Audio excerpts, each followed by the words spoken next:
Okay, so first of all happy Republic Day to everyone. And आज हम लोग बात करने वाले हैं एक रीसेंट कंट्रोवर्सी के बारे में। जो कंट्रोवर्सी है या नहीं ये तो मुझे अभी कम्प्लीटली नहीं पता, बट बात ये चल रही है बीजेपी के इंटरनल कॉन्फ्लिक्ट की। कुछ बात चल रही है कि योगी जी एंड अमित शाह जी के बीच में जो है कुछ तो रेस चल रही है अब कि अगला पीएम का कंटेंडर है कौन आखिर। तो सबसे पहली बात तो ये कि भाई जो अभी पीएम है वही पता नहीं अभी कितने टाइम तक और रहेगा, कुछ भी नहीं पता कितने टाइम तक और रहेगा। तो ये मुझे तो लगता नहीं ऐसा कुछ है। एंड इवन इफ अगर है भी तो ये जो बातें कही जा रही हैं कि अब की बार हरवाएगी बीजेपी खुद जान पूछ के, यूपी में जो है हार जाएगी 2027 के इलेक्शन में, तो भाई इतनी बड़ी बेवकूफ़ बीजेपी नहीं है। ठीक है, वहाँ का वोट बैंक बहुत बड़ा है, वहाँ पे सीट्स बहुत सारी। इतने बेवकूफ़ नहीं है ये लोग कि ये लोग इतनी सारी सीट्स पे इसलिए हार जाएंगे क्योंकि इनके अंदर एक इंटरनल कॉन्फ्लिक्ट चल रहा है कि अगला पीएम कौन बनेगा।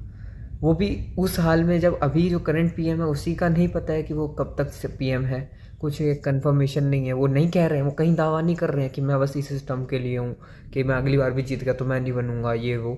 ऐसा कुछ भी नहीं कहा जा रहा है। ठीक है, और अब बात कर लेते हैं, अगर यूपी के बारे में बात कर ही रहे थोड़ी सी यूपी की और बात कर लेते हैं। अब तुम लोगों को यूपी में देखने वाली को मिलेंगी दो चीज़ें। ठीक है, जितना मुझे समझ आ रहा है अब बीजेपी हो सकता है वो हिंदू मुस्लिम वाली पॉलिटिक्स ना करे, इसके चांसेस बढ़ गए हैं। ये नहीं कह रहा कि ख़त्म हो गए हैं कि हिंदू मुस्लिम वाली पॉलिटिक्स होगी ही नहीं, होने के ज़्यादा चांसेस अब भी। ठीक है, बट वो 60-40 का रेशियो आ गया है। एंड मुझे पर्सनली लग रहा है अब बीजेपी जो है ना अपना एक नया तीर छोड़ेगी जिसको किसी ने एक्सपेक्ट नहीं किया होगा, जो होगा एजुकेशन सिस्टम। क्योंकि यूपी का एजुकेशन सिस्टम कहीं ना कहीं पीछे, बहुत बहुत पीछे है। ठीक है, यूपी में एजुकेशन को उतना ज़्यादा इंपॉर्टेंस नहीं दिया गया था, क्राइम रेट को कम करने में बहुत ज़्यादा फोकस था, एंड वो काफ़ी हद तक हुआ भी है। तो अब ये लोग जो है ना ये तीर छोड़ेंगे कि भाई हम लोग जो है इस बार एजुकेशन पे बहुत काम करने वाले हैं, एंड वो तीर हो सकता है निशाने पे लग जाए।